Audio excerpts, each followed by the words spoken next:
Residents along Metro track lines are saying back off. It's time for all the bells and whistles. Hello everyone, Bill Wilson, Editor-in-Chief of Railway Track and Structures Media, with a look at the top news stories we were following the week ending May 27th. The California High-Speed Rail Authority has submitted two applications totaling nearly $1.3 billion in federal grant funding for the nation's first high-speed rail project. The applications are the first major push for a continued federal partnership under the newly enacted bipartisan infrastructure law signed by President Biden in November. The authority's two applications include funding for constructing the second track for the initial operating segment between Merced and Bakersfield, beginning with the two tracks on the first 119 miles currently being built in the Central Valley, and advancing the next phase of design for two segments into the Bay Area and into Southern California. Businesses in Seattle's Chinatown International District describe Fifth Avenue as the key to the neighborhood. Many believe a future Sound Transit light rail project will throw everything off center. A Sound Transit committee held a workshop on May 20th to go over the plans for a route between West Seattle and Ballard. Final decisions of the project are expected in 2023. In the meantime, businesses are hitting Sound Transit with letters asking the agency to take more time studying the impact the project would have on the area. Sound Transit wants to expand its draft environmental impact statement to include a tunnel option between 4th and 5th Avenues.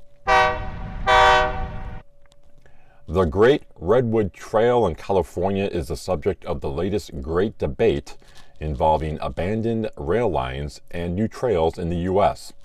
A recent Surface Transportation Board ruling said efforts to revive the rail line should take precedent over efforts to build a trail.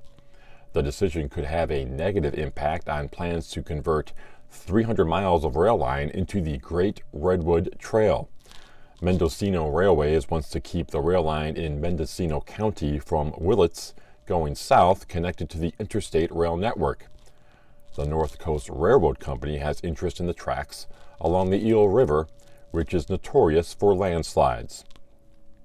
U.S. Representative Jared Huffman and State Senator Mike McGuire have been leading the charge for the Great Redwood Trail and want to make sure the line does not turn into a route for coal.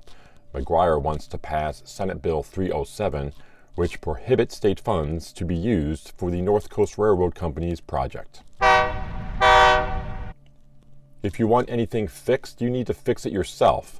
Many residents on the north side of Chicago would prefer choosing the repair method for the railroad line that is behind their homes. Metra recently held an open house to go over construction plans over the next few years, and the passenger rail service said it has been going to residents and talking with them one-on-one. However, many say that is not enough.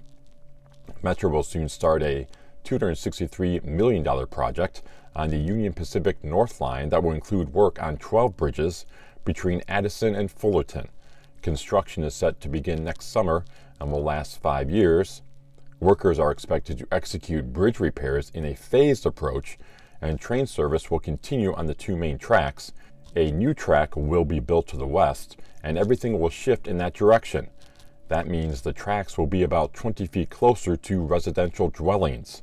A 9 and 13-foot wall will be constructed.